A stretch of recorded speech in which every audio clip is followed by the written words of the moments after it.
Hey, how's it going guys? Phil here, and this is a review for the Lighttree Retractable Ceiling Fan Light, model number DS-FQ08. You'll receive the fan motor body, lampshade diffuser, decorative bottom cup, decorative canopy cup, an 8-inch downrod and optional 4-inch downrod, hanging bracket, a pack of mounting hardware, a pair of white gloves, remote control signal receiver, remote controller with wall holster, hanging hardware, and instructions, and an installation manual. On the front of the manual is a QR code to a brief installation video from the manufacturer, but I'll go into a little more detail next and walk you through the entire process step by step. This is the main body of the fan. There are 4 translucent dark brown plastic blades, which extend out when the fan is on and are hidden above the light fixture when the fan is off. For the 42-inch version of this fan, the diameter of the light fixture in the middle will be 19 inches. This fan is also available in a 36-inch overall width for smaller spaces.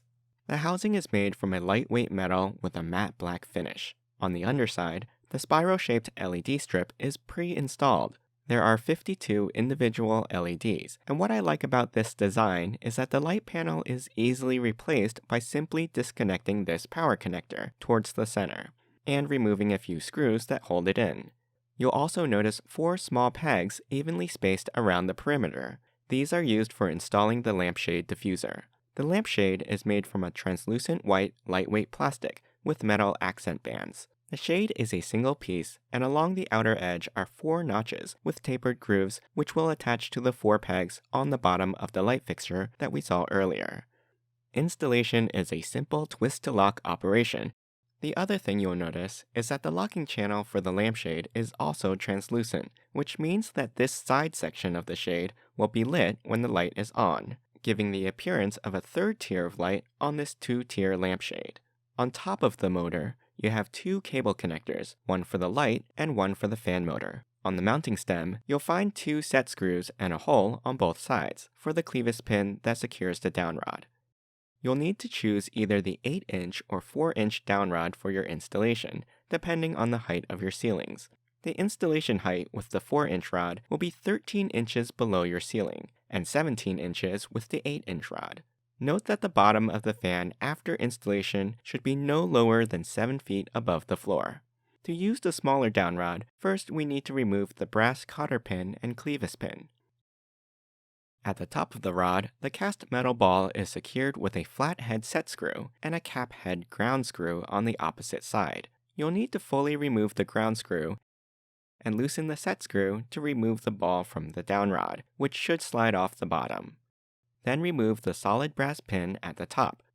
On the new downrod, identify the side with the 3 holes, 2 large holes for the pin and a small threaded hole for the ground screw. Set the solid pin through the large holes and slide the ball onto the downrod from the bottom, making sure that the pin will sit in these 2 notches in the middle, and that the ground screw hole lines up with the threaded hole on the downrod. Then attach the ground screw and tighten the set screw on the opposite side. Don't forget to reinsert the clevis pin and cotter pin so you don't lose them. The hanging bracket has 4 outer screw holes and 2 sliding screw attachment points for attaching to your ceiling or electrical pan. On the bottom are 4 brass screws, and you'll need to use a pair of opposing screws to attach the decorative canopy.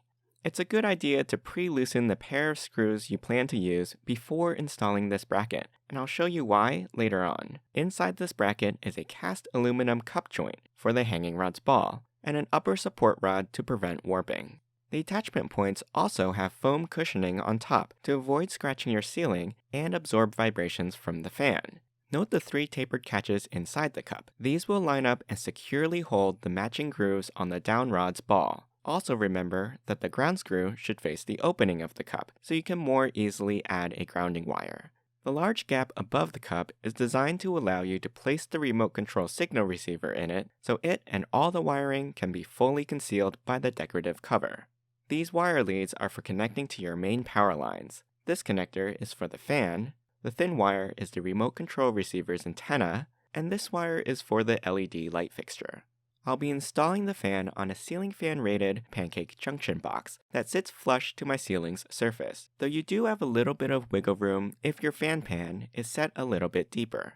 If you're mounting directly to a wooden ceiling, batten, or support beam, you can use the included 6 wood screws, or optionally, these 4 expansion screws for a concrete ceiling. First, ensure that the breaker switch for the power line going to the fan is switched off. Next, I'll remove the 2 screws for the fixture that came with my ceiling pan, which are a size 10 24 thread. Hold onto these as we'll use them in the next step. Place the hanging bracket over the ceiling pan with the sliding mounting holes over the attachment holes in the pan. Then tighten the screws until it is secure. Next, we'll be assembling the down rod. Remove the cotter pin and clevis pin from the down rod assembly. Then place the canopy over the down rod so the ball will end up inside of it, and place the decorative bottom cup onto the down rod facing in the opposite direction. To attach the down rod assembly onto the motor unit, we'll first need to remove the zip tie binding the wires together. Now feed the wires into the bottom of the down rod and out the top. Place the down rod into the metal collar on top of the fan and make sure the holes in the down rod line up with the holes in the collar. You may need to loosen the 2 set screws in order to fully seat the down rod. Now insert the clevis pin through the holes on the collar and the down rod, making sure it goes through all the way. Then insert the cotter pin to lock it in place and tighten down both set screws. Now you can slide the decorative cup down to the bottom and carefully lower the canopy onto it. The instructions say to install the lampshade now before attaching the motor to the hanger, but I'm going to do that at the end for practical reasons, since I found it easier to hold and support the fan from the bottom when hanging it in the bracket. I'm also wearing the white gloves so I don't leave fingerprints on the fan or my ceiling. To ensure that the wires aren't in my way, I'm feeding them through the bracket first. Just make sure the ball gets seated in the cup fully, as described earlier. Next, we'll be connecting the receiver's power to your home's main power. You can either use the push-pin wire connector or the included wire nuts. You'll want to match the black wire from the controller to your live power line, and the white wire to your neutral. The same is true if using the wire nuts. Match black to live and white to neutral. And here I'm doing that inside of the ceiling pan. Then insert the entire controller into the space between the hanger and the ceiling. Now, match the connectors from the receiver to the fan's wiring for both the fan motor and the LED panel, and place any excess wiring in the canopy. Then slide the canopy up to the ceiling. Here's where it would have been helpful for me to have loosened the 2 screws on the underside of the hanging cup about halfway in advance, because now I have to find and unscrew them with a very tight clearance. Once both screws are loosened enough, guide them through the large end of the keyhole on the canopy and give it a clockwise twist to lock it into place before tightening down the screws. The final step is to install the lampshade, which you simply lift into place, then turn the shade counterclockwise to secure it. You'll notice that the shade fits a bit loosely, and there's a bit of up and down play in the shade. This is normal and won't affect operation. Now we can go ahead and turn the breaker back on for the fan. If the fan is connected to a wall switch, make sure you set the switch to the on position. The light will automatically turn on in a bright white mode and beep once when power is supplied. To control the fan and light, you'll need to use the remote controller, which comes with a wall-mountable holster that you can hang on your wall using the included screws and drywall anchors. The remote requires 2 AAA batteries, which are not included.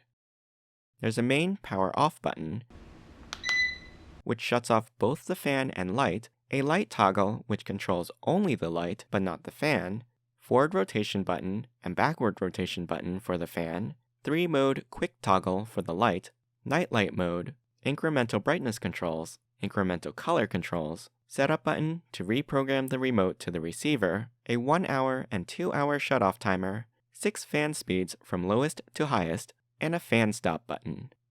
Using the remote, Pressing the F fan button starts the fins in a forward rotation, which pushes air down from the ceiling for faster cooling during warm weather. As the fan comes up to speed, the fins extend outward and reveal above the light fixture. At the slowest speed, 1, the fan is virtually silent, save for a very slight metallic hum.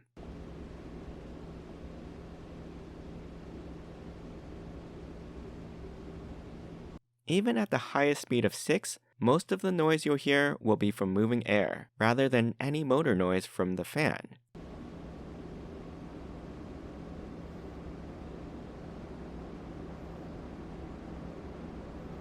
When the fan is turned off, the fins will slowly retract until they are once again hidden above the light fixture.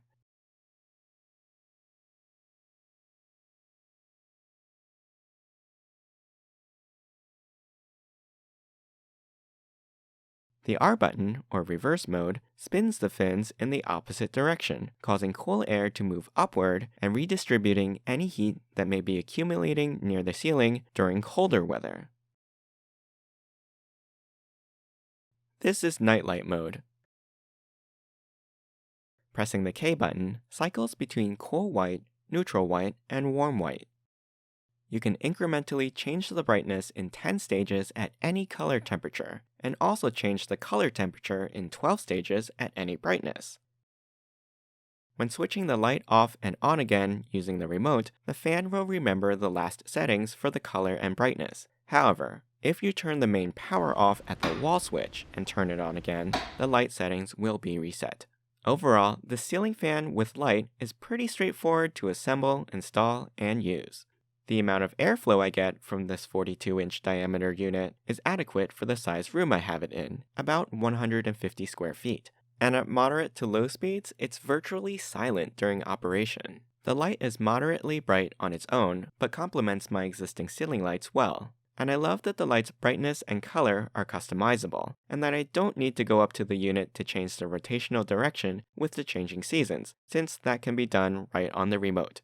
I hope you enjoyed this review. You can ask me any questions in the comments. I'll put a link to the product in the description below. Don't forget to subscribe to my channel, and join me next time.